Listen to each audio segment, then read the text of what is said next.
Saint Augustine, commentary on the Gospel of John, chapter 5, verse 20 to 23, following.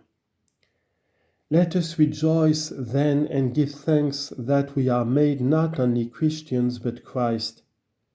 Do you understand, brethren, and apprehend the grace of God upon us? Marvel, be glad, we are made Christ. For if he is the head, we are the members. The whole man is he and we. This is what the Apostle Paul says, that we be no longer babes tossed to and fro, and carried about with every wind of doctrine. But above he had said, until we all come together into the unity of faith, and to the knowledge of the Son of God, to the perfect man, to the measure of the age of the fullness of Christ. Ephesians chapter 4, verse 14. The fullness of Christ then is head and members. Head and members, what is that? Christ and the Church.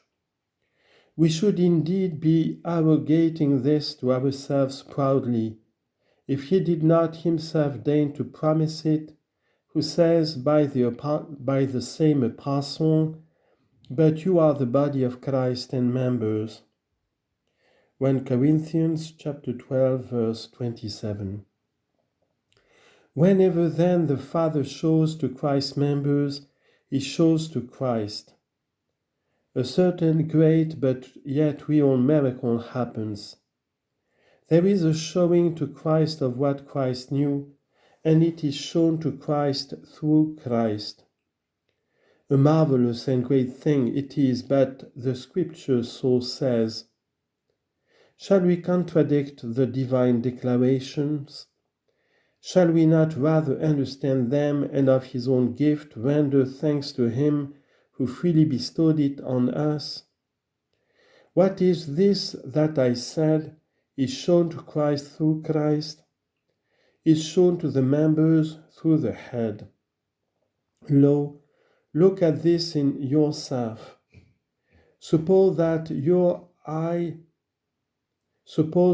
with your eyes shut you would take up something, your hand knows not whither to go, and yet your hand is at any rate your member, for it is not separated from your body. Open your eyes, now the hand sees whither it may go. While the head showed, the member followed.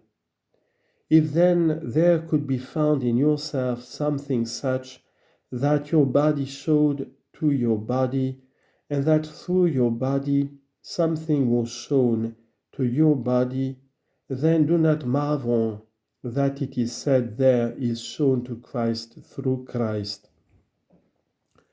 For the head shows that the members may see, and the head teaches that the members may learn. Nevertheless, one man, head and members. He will not to separate himself, but deign to attach himself to us. Far was he from us, yea, very far. What so far apart as the creature and the Creator? What so far apart as God and man? What so far as justice and iniquity? What so far as eternity and mortality? Behold, so far from us was the Word in the beginning. God with God, by whom all things were made. How then was he made near, that he might be what we are, and we in him? The Word was made flesh and dwelt amongst us. John chapter 1, verse 14. This then he is about to show us. This he showed to his disciples who saw him in the flesh.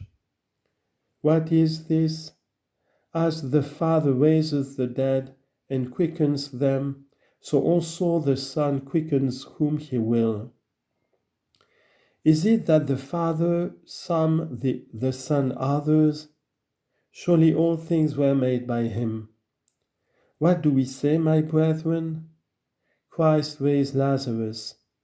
What dead man did the Father raise, that Christ might see how to raise Lazarus? When Christ raised Lazarus, did not the Father raise him? Or was it the doing of the Son alone without the Father? Read you the passage itself and see that he invokes the Father that Lazarus may rise again. John chapter 11, verse 41 to 44. As a man he calls on the Father. As God he does with the Father. Therefore also Lazarus, who rose again, was raised both by the Father and by the Son, in the gift and grace of the Holy Spirit. And that wonderful work the Trinity performed. Let us not therefore understand this, as the Father raises the dead and quickens them, so also the Son quickens whom he will, in such wise as to suppose that some are raised and quickened by the Father, others by the Son, but that the Son raises and quickens the very same whom the Father raises and quickens. Because all things were made by him, and without him was nothing made. And to show that he has, though given by the Father, equal power, therefore he says, so also the Son quickens whom he will, that he might therein show his will. Unless any should say, the Father raises the dead by the Son, but the Father as being powerful and as having power. The Son as by another's power, as a servant does something as an angel. He indicated his power when he says, so also the Son quickens whom he will.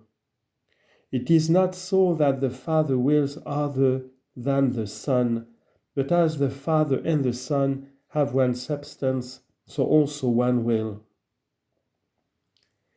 And who are these dead whom the Father and the Son quicken? Are they the same of whom we have spoken, Lazarus, or that widow's son, Luke chapter 7, verse 14, or the ruler of the synagogue's daughter, Luke chapter 8, verse 54? For we know that these were raised by Christ the Lord. It is some other thing that he means to signify to us, namely the resurrection of the dead, which we look for, all. Not that resurrection which certain have had, that the rest might believe. For Lazarus was to die again. We shall rise again to live forever. Is it the Father that effects such a resurrection, or the Son? Nay, verily, the Father in the Son.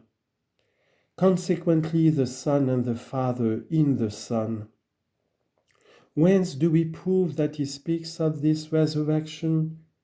When he had said, as the Father raises up the dead and quickens them, so also the Son quickens whom he will.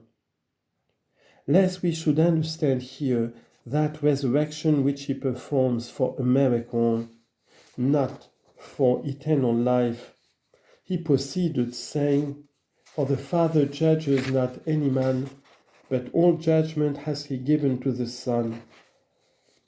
What is this?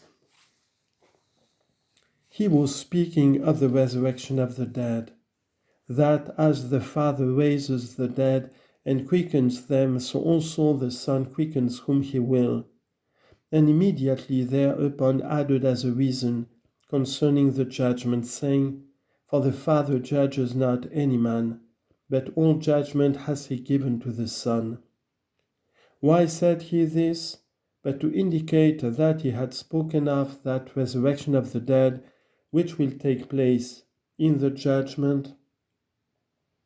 For, says he, the Father judges no man, but all judgment has he given to the Son. A little before we were thinking that the Father does something which the Son does not, when he said, the Father loves the Son and shows him all things that himself does, as though the Father were doing and the Son were seeing. In this way, there was creeping in upon our mind a carnal conception, as if the Father did what the Son did not, but that the Son was looking on while the Father showed what he was doing.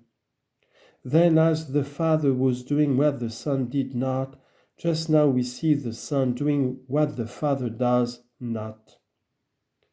How he turns us about and keeps our mind busy. He leads us hither and thither, will not allow us to remain in one place of the flesh, that by changing he may exercise us, by exercising he may cleanse us, by cleansing he may render us capable of receiving, and may fill us when made capable. What have these words to do with us? What was he speaking? What is he speaking? A little before he said that the Father shows to the Son whatever he does. I did see as it were the Father doing, the Son waiting to see. Presently again, I see the Son doing the Father idol. For the Father judges not any man, but all judgment has he given to the Son.